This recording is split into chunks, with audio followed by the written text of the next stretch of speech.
Welcome back to the Livingston Parish News Morning Show. My name is McHugh David, publisher and editor of the news. Appreciate you guys joining us this morning. If you're watching this live on Facebook, thank you for that. Please remember that Facebook does keep these shows on our page in perpetuity, so you can always go back and check them out later if you didn't get a chance to watch us first thing in the morning. We do also upload these shows to www.livingstonparishnews.com/podcast. You can go check them out there. We have audio and video versions. And if you are watching or listening to us there, thank you for that. Getting into your traffic this morning, minor delays on I-12 westbound, starting just after Millerville, backed up to about O'Neill. Starting to stack up a little bit more and more. Could be a stalled vehicle. Please keep that in mind. On-ramps are slow in Livingston Parish, especially at 447, backed up almost to the roundabout at this time. So please be cognizant of that. If you're trying to get on the interstate, be careful. 4-H Club Road, River Road, and 190 is flowing in Denham Springs, right there on the western side of the city. Trying to get into Baton Rouge. 64 into Central, experiencing some delays this morning. Nothing too terrible, but a little bit of stack up there at the light at Greenville Springs. Greenville Springs itself, pretty backed up there around the church. School traffic, of course, has started to stack up, especially in front of Live Oak High School on Highway 16. Highway 16 in front of Denham Springs High School looking pretty rough as well. Not as much traffic just yet on Hatchell Lane because Denham Springs Junior High doesn't start letting in until 7:30, but some traffic has been created by Denham Springs Elementary and those coming out of there, so please keep that in your travel plans this morning. Burgess Avenue and 190 backed up in front of Walker High School. It's currently 70 degrees, going to be mostly cloudy today, 88 your high. So we are having a warming trend for a couple of days through Friday and Saturday. It's going to get down to 72 only. So remember, we were in the upper 70s, low 80s, and almost the 50s at night. Well, now we're getting back up to that second summer, I guess you can call it, at least for a little bit. So 88 your high today, 72 your overnight low. The Delta, or Hurricane Delta's path, has shifted a bit west. That puts Livingston Parish on the eastern side of the eye wall. Typically, that's where you see the most rain. Right now, Louisiana is pretty much covered in the cone of uncertainty. No other states are. So it could go anywhere from Lake Charles to Slidell. So we're going to be waiting to see exactly where that final path ends. Right now, they have it going roughly through West Baton Rouge / East Baton Rouge, putting, again, Livingston Parish on the east side of that eye wall. We're going to continue to watch it. It's currently at 115 miles per hour, so it did go up to a Category 4 yesterday. It has downgraded to a Category 3, although it is expected to pass into the Gulf of Mexico. Good morning, Miss Angela. Thanks for joining us. It is expected to pass into the Gulf of Mexico and gain more strength. Part of the reason it has lost some strength is because it did hit Cancun and parts of the Yucatan Peninsula. So, again, that's over land, dropped a lot of its rain, and lost some strength. Expected to pick some more up in the southern Gulf. However, northern Gulf looking a little cooler than normal this time of year, along with some heavy wind shear. May buy us some reprieve here in Louisiana and weaken that storm before it hits the coast. Of course, as soon as it slams into the coast, it will weaken quite a bit, but we're going to be watching to see just how strong it is by the time it gets here. But again, that cone is getting tighter and tighter, and right now it's Lake Charles to Slidell is that cone of uncertainty, and it is expected to hit Louisiana. Still moving at roughly a northwestern pattern. It's expected to take a pretty drastic curve north sometime in the next 24 hours. The Public Affairs Research Council of Louisiana, or PAR, as some people might know it, did release their analysis of the 7 constitutional amendments which are on the fall ballot, as well as sports betting in Louisiana. We ran that in this Thursday's paper. It's also online, www.livingstonparishnews.com. It's under the breaking news page. It is free. They give a breakdown on what's going on around the country with each one of these individual amendments, if there is anything going on around the country, what's currently going on in the state, and arguments for and against. So it's a good thing for you to check out, especially with early voting starting next week. So please give that a look. It is, again, on our website. It will be in this Thursday's edition of the Livingston Parish News as well. I don't want to go over the whole thing. Probably be sitting here for about 30 minutes, but it is a good read. They talk about all 7 constitutional amendments as well as sports betting, which is back on the ballot in Louisiana. It's going by parish basis this time. So It'll be up to Livingston Parish to decide if we want sports betting or not. Football has been moved to tonight and tomorrow night, try to compensate for the anticipated arrival of Delta. Most football across the state is participating in moving their games. Of course, so far, pretty much everybody in Livingston Parish has moved their games to either tonight, Wednesday, or tomorrow, Thursday.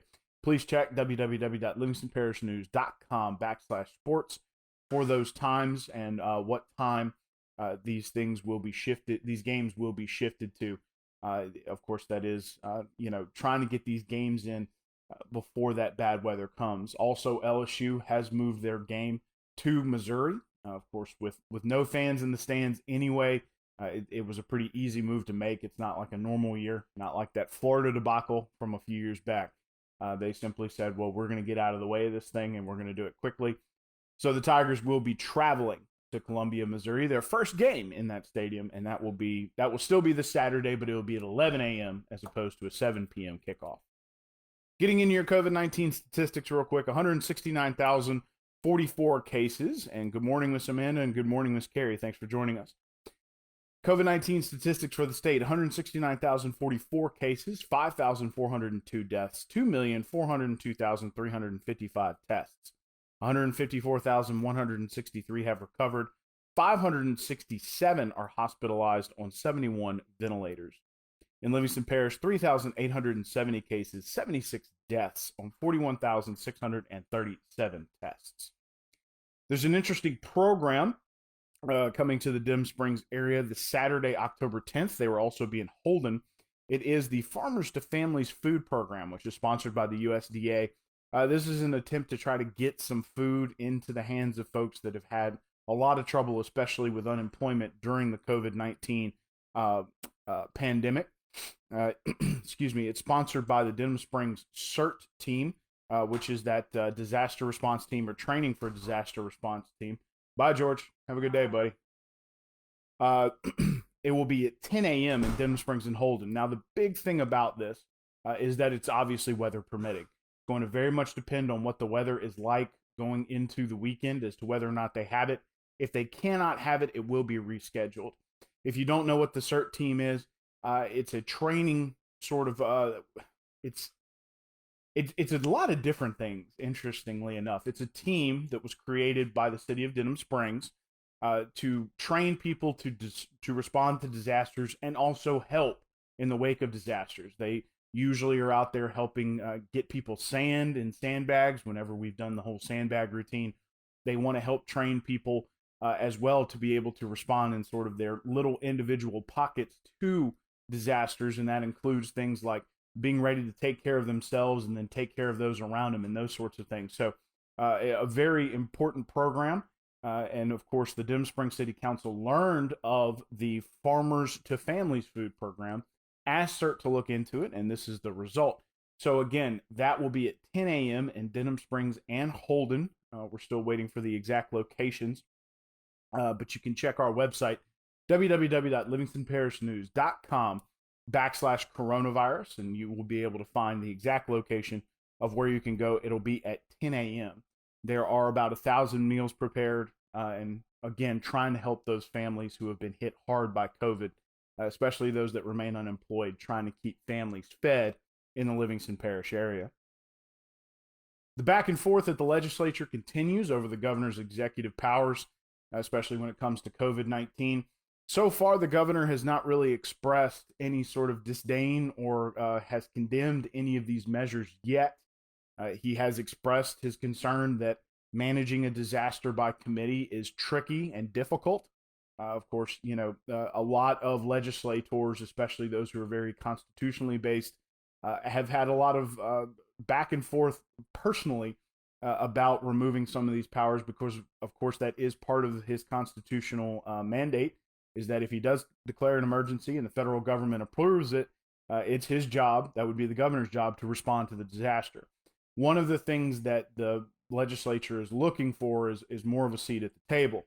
Good morning, Mr. Jonathan. Thanks for joining us. They're looking at more of a seat at the table when the governor decides to extend these disaster mitigation efforts. So it's going to be interesting to see what actually comes out of the Senate and the House and makes it to his desk. Right now, the front runners, I guess you can say, are proposed by House Republican and Speaker of the House, Clay Scheck-Snyder, who represents the southern part of Livingston Parish. He is proposing a suspension of the COVID-19 mitigation efforts completely for 30 days after the session ends. So that would be for basically the month of November, just to see what will happen. Time's going to tell on that one. The other one that seems very popular is sponsored by Senate President Paige Cortez. That will give the legislature some more seats at the table when the governor makes a decision. Right now, these legislators do have a seat at the table when the governor makes these decisions, but they feel like they want more representation.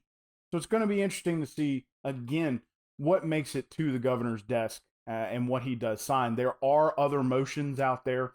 One includes suspending the fire marshal's ability to enact mitigation efforts or to enforce mitigation efforts until June of next year, among other things. There are probably all in all 11 total bills that are challenging the governor's emergency powers. So we're going to be waiting to see exactly what happens during this time and what makes it out of the full legislative process, because so far nothing has made it with a veto-proof vote.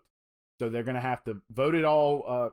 Remember, it goes from one House committee or the Senate committee to the full body.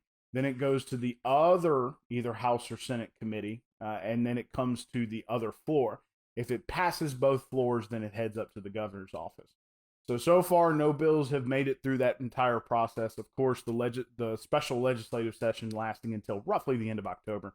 October 27th will be that drop dead date for the legislature to get signed a new budget. Of course, a huge part of this was not just the governor's emergency powers, but dealing with new revenue because of COVID-19 and trying to figure out what a budget looks like. So we're going to be keeping an eye on the legislature over the next couple of weeks as we barrel towards election season. But they will be trying to get a new budget out considering reduced income for the state because of COVID-19.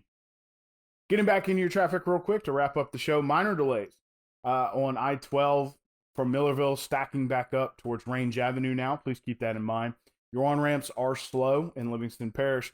Forge Club Road, River Road, and 190 are flowing, with 64 into Central now flowing as well. Had some heavier delays earlier.